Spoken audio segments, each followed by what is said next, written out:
In today's video, I'm going to teach you how to sync Bolt.new Projects with GitHub, Bolt to GitHub Chrome Extension.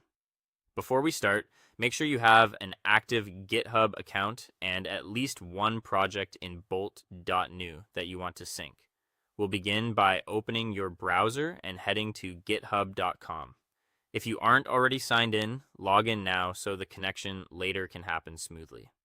Being signed in first helps the extension link the right account without confusion. Next, open your browser's extension store. If you're using Chrome, that's the Chrome Web Store. Other Chromium-based browsers have similar stores. From the store's search bar, type Bolt to GitHub. Locate the Bolt to GitHub extension in the results and install it. Click the Install or Add to Browser button and confirm any prompts. During installation, you may see requests to allow the extension to communicate with GitHub and Bolt.new. Approve these so the sync can work end to end.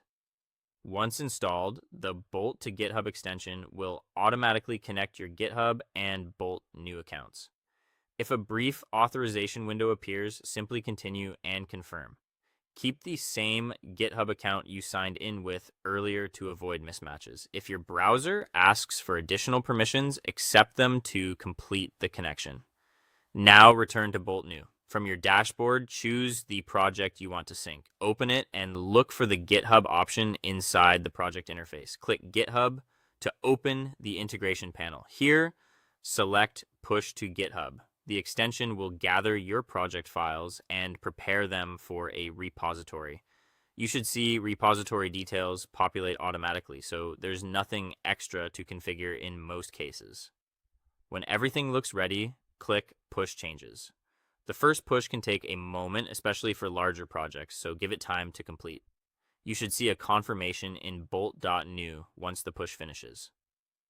If you don't see the GitHub option or the repository details don't appear, make sure the extension is installed and enabled, you're signed into the correct GitHub account, and then refresh the page.